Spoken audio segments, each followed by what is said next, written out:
Hello students. Okay, today we are going to discuss a topic a very important topic, that is a parallelogram law of vectors. Parallelogram law of vectors, this is a very important concept. So here the statement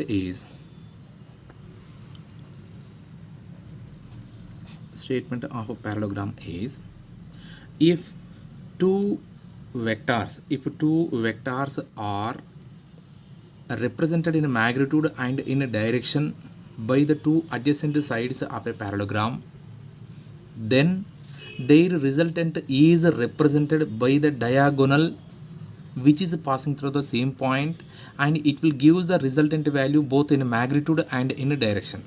That is the resultant vector of both p bar and q bar vector, that is equal to p bar plus q bar vector.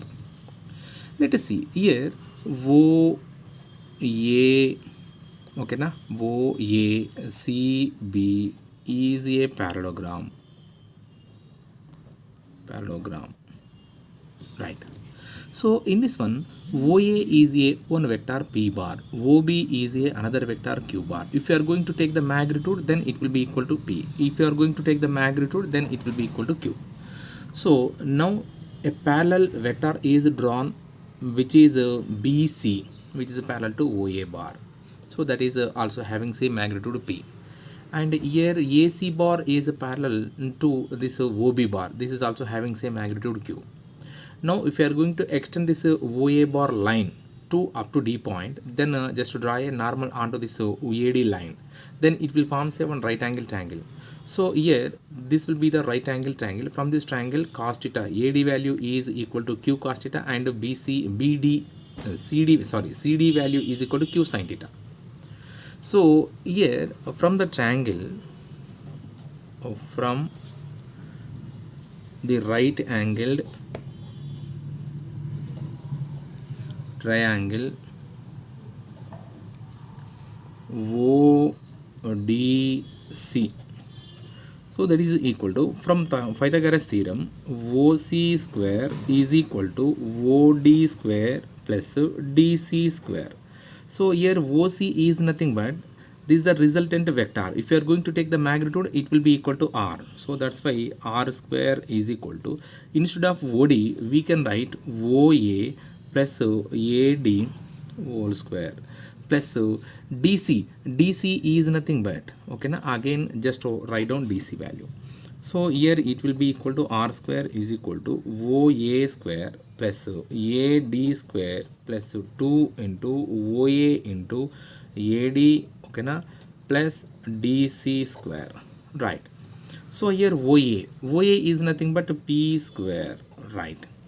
Again AD is nothing but Q square, okay na, Q square cos square theta plus 2 into OA is nothing but P, and AD is nothing but Q cos theta plus DC square. DC is nothing but Q sin theta whole square, means square, right?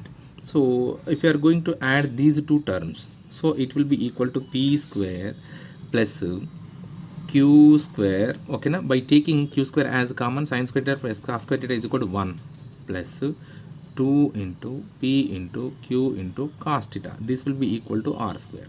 Now R is equal to under root of P square plus Q square plus 2PQ cos theta. So this is the very important relation. Now here this R is nothing but the magnitude of resultant of P bar and Q bar vector. This is the resultant vector magnitude. So next one, here theta is angle between P bar and Q bar. So here theta is angle between P bar and Q bar vector. Now one thing, if the resultant vector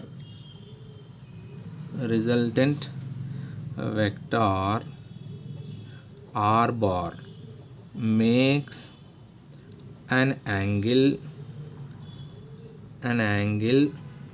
alpha with p bar vector, then what happened? So now here this resultant vector makes an angle alpha with p bar vector. If you are going to take a right angle, okay na, so tan alpha is equal to CD by OD, okay na. Instead of OD we can write OA plus AD.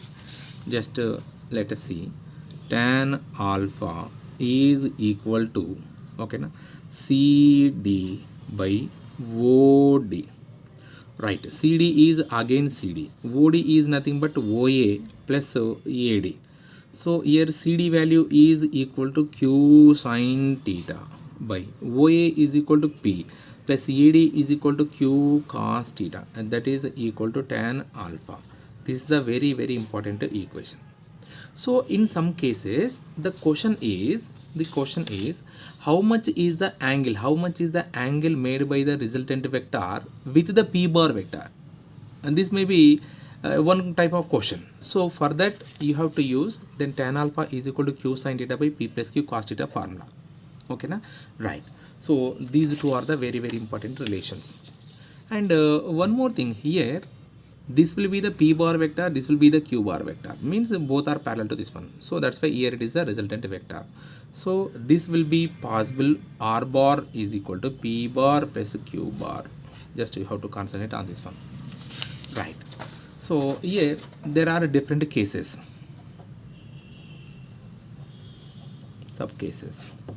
Now so case 1, if theta value is 0, means p bar vector and q bar vector both are parallel, then angle between them is equal to 0. Then resultant vector magnitude r is equal to under root of p square plus q square plus 2pq cos theta. So by substituting theta value in this equation, then you will get under root of this value cos 0 is equal to 1, p square plus q square plus 2pq cos theta. That means p plus q whole square. The square root will be cancelled. Therefore here r is equal to p plus q. This is the important equation. So keep it in mind, whenever the two vectors are parallel to each other, then the resultant will be addition of the magnitudes of those two vectors. Next one, case 2. So here p bar vector is in this direction and q bar vector will be in opposite direction. Then theta is equal to 180 degree, both are in opposite direction. Then again, then tan alpha resultant vector r is equal to p square plus q square plus 2pq into cos of 180. Cos 180 value is cos 180 is equal to minus 1. So that's why this will be equal to minus. So here it will be equal to p square plus q square minus 2pq. This will be equal to p minus q. Therefore r is equal to p minus q. So here the resultant vector will be equal to p minus q, means when both vectors are making an angle 180 degree with each other, then the resultant will be subtracting from one another. So and another case, case 3, if theta is equal to 90 degree, theta is equal to 90 degree means here p bar vector in this direction and q bar vector is at right angle, then both are makes an angle 90 degree. Then resultant vector magnitude will be equal to p square plus q square plus 2pq into cos 90. Cos 90 value, total value is 0. So that's why in this equation r is equal to under root of p square plus q square. This is the important. So dear students, we are going to discuss the case 4. In case 4, now the question is, what is the angle between p bar and q bar vector when the resultant vector is, this will be the resultant vector, when the resultant vector is at right angle to either of a vector. I am going to take the resultant vector is perpendicular to p bar vector. Then what is the angle between p bar and q bar? This is the question. So if you are going to construct a parallelogram, then it is like this. So here the question is, what is the angle between p bar and q bar? So here the angle between resultant and p bar vector is already 90. Then we don't know the angle between resultant vector and q bar vector. If you can find out the alpha value, then alpha plus 90, then total angle will give the angle between p bar and q bar vector. So for that, here it will be equal to p, then it is also equal to p. Just you can use sine theta formula or sine alpha.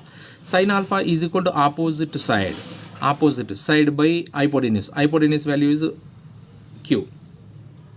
Similarly, cos alpha is equal to, so here it will be r by q. If you are going to use tan alpha, then opposite side by adjacent side, right? So by using these three relations, we can get alpha value. So then angle between p bar and q bar is equal to 90 plus alpha. So by using these three relations, we can get alpha value. That alpha value is going to substituting in this equation, then we will get the answer. Is it clear? Right. Now case 5. Right. So in case 5, actually r is equal to p plus q. So when two vectors magnitudes are going to be added, then the resultant vector magnitude will be maximum. That's why r max. And r min is equal to p minus q. So this will be the p minus q. Therefore when you are going to subtracting, then the magnitude of resultant vector will be minimum. So therefore r max by r min will be equal to p plus q by p minus q. This is also another important relation. So now another case, that is case 6. Let us see. So if p bar vector magnitude is equal to q bar vector magnitude, so that says that p is equal to q. When both vectors are having equal magnitude, then what happen? R is equal to p square plus q square plus 2pq cos theta. This will be equal to under root of 2p square plus 2p square cos theta. So by taking 2p square as common, 1 plus cos theta, okay na, under root. So here it could be written as r is equal to under root of 2p square into 1 plus cos theta. Generally in mathematics, 1 plus cos theta is equal to 2 cos square theta by 2. This is the formula. So therefore 2 cos square theta by 2. So therefore here 2 into 2 4. Root of 4 means 2. This will be p square, that's why p. Cos square, that's why it will be equal to cos theta by 2 theta by 2. Therefore this is the very important case. When two vectors are having equal magnitude of resultant vector r is equal to 2p into cos theta by 2. Okay na? Right. So now case 7. If the magnitude of p bar vector is parallel to magnitude of q bar vector, which is equal to magnitude of r bar vector, then what is the angle between? The vectors? So in this case, r is equal to p square plus q square plus 2pq cos theta. Here r value is r square is equal to, okay na, r square plus 2r square cos theta, right? So in this case, r square gets cancelled, okay na. 1 is equal to, okay na, 1 plus 2 into cos theta, minus 1 plus 1 will be cancelled. So therefore cos theta is equal to minus 1 by 2. With this relation, therefore theta is equal to 120 degree. So this is the important relation, okay na. Next one, case 7 is over. Case 8. So here r bar is equal to p bar plus q bar, then the magnitude of resultant vector will be taken as p square plus q square plus 2pq cos theta formula you have to use, right? If r bar is equal to p bar minus q bar, then a resultant vector magnitude is given by p square plus q square minus 2pq cos theta. So see the difference between them. Okay, right. So this is the very important relation, right?